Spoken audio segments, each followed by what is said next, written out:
ISKCON वाले दो होते हैं। ये भी भारत का बहुत विचित्र स्वरूप है, ध्यान देकर सुनिए। जो प्रभुपाद थे, जिन्होंने इन अंग्रेज़ों को पाला, दीक्षा दी, और अंग्रेज़ों में किन पर उनकी दाल गली, जो वहाँ अवैध संतान थे अंग्रेज, समझ गए। अंग्रेजों के द्वारा तिरस्कृत अग्राह्य अवैध संतान को बनाया गया वैष्णव। अंतरंग रहस्य यही है।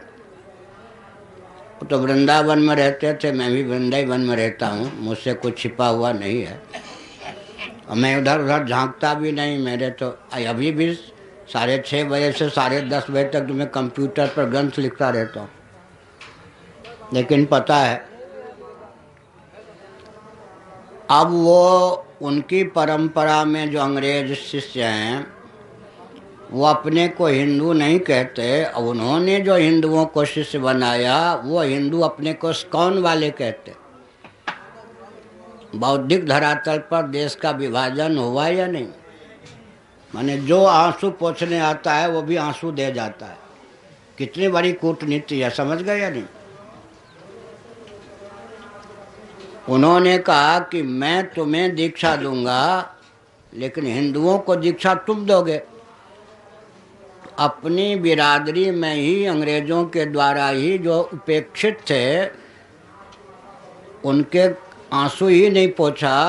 जो दायित्व भारत में क्षत्रिय वैश्य शूद्रों को भी प्राप्त नहीं था, वो दायित्व उन अंग्रेजों को दिया कि भारतीय हिंदुओं को तुम शिष्य बनाओगे।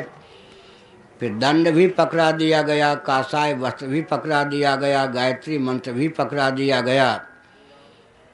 और कल संतरणोपनिषद में जो हरे राम राम राम हरे हरे, हरे कृष्ण कृष्ण कृष्ण हरे हरे, इस नाम को अनुपूर्वी बदल दिए चैतन्य महाप्रभु ने।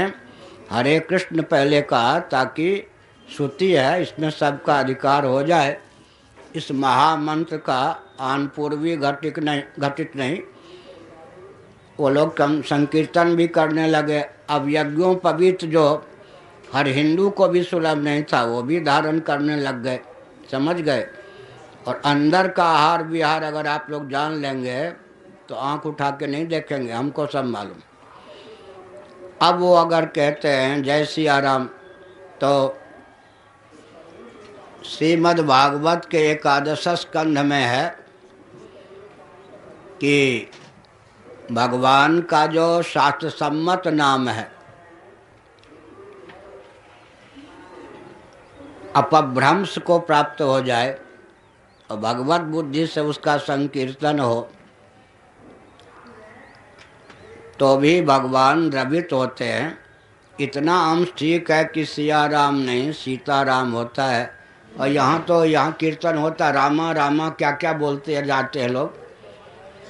तो यहाँ भी भागवत में संकेत है 11 स्कंध में, अपभ्रंश भी अगर भगवान का नाम हो गया हो, सीता राम सिया राम ऐसा हो गया हो, तो भी वो नाम तारक होता है।